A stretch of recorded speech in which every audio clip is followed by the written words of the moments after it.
كل سنة أكثر من 55 مليون مسافر كيختاروا التنقل عبر قطارات المكتب الوطني للسكك الحديدية.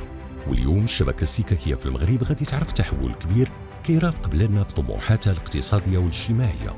اللي خاصكم تعرفوه هو أن القطار الفائق السرعة البراق اللي كيربط بين طنجة والدار البيضاء نقل أكثر من 5 مليون ونص مسافر سنة 2024، وكان عنده تأثير كبير وواضح لا من حيث تسهيل حركية المسافرين ولا من حيث مردوديته السوسيو اقتصادية.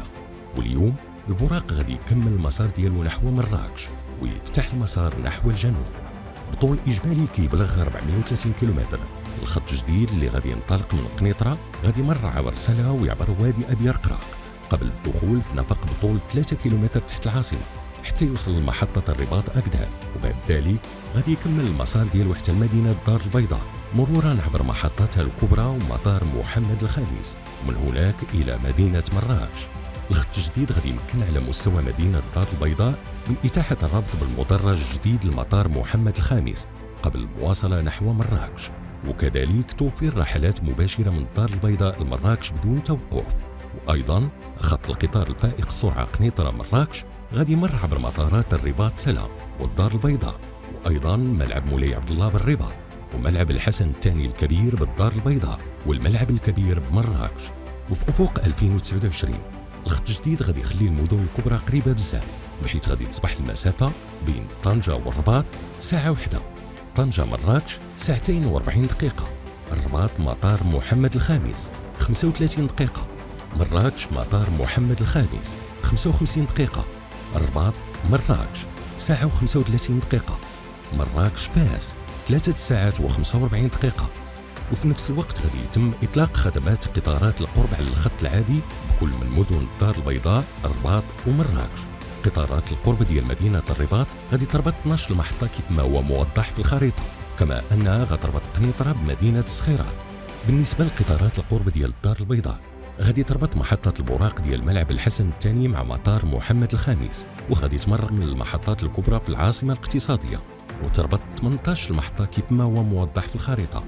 أما قطارات القرب ديال مراكش فغادي تربط مدينة بن قرير مع محطات المدينة الحمراء مرورا بالملعب الكبير بمجموع 6 محطات. الوتيرة ديال قطارات القرب غادي تكون ما بين 7 دقائق ونص حتى ل 30 دقيقة. وباش يكون ممكن إنجاز كل هذه المشاريع قام المكتب بتخصيص استثمارات هائلة كتبلغ في مجموعة 96 مليار درهم، 53 مليار منها مخصصة للبنية التحتية للخط الفائق السرعة قنيطرة مراكش، و29 مليار مخصصة لشراء 168 قطار جديد، و14 مليار للحفاظ على نجاعة الشبكة الحالية ورفع الطاقة وتجديد 500 كيلومتر من الخطوط العادية، وهذا الشيء كامل باش مستعملي القطار يتنقلوا بحرية وراحة أكبر. والمواكبة هذا التحول الهام اللي غادي يوفر تجربة سفر غير مسبوقة.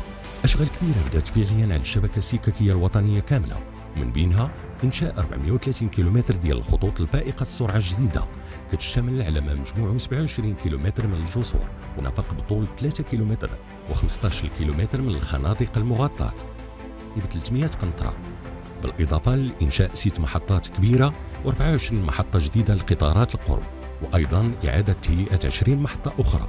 الأشغال ما غاديش تهم هذه المشاريع فقط، بل غادي تخص كذلك إعادة تهيئة بعض المسارات وتجديد خطوط أخرى، والإنجاز كل هذه المشاريع بنجاعة وفي مدة جد وجيزة وعلى شبكة قيد الاستغلال.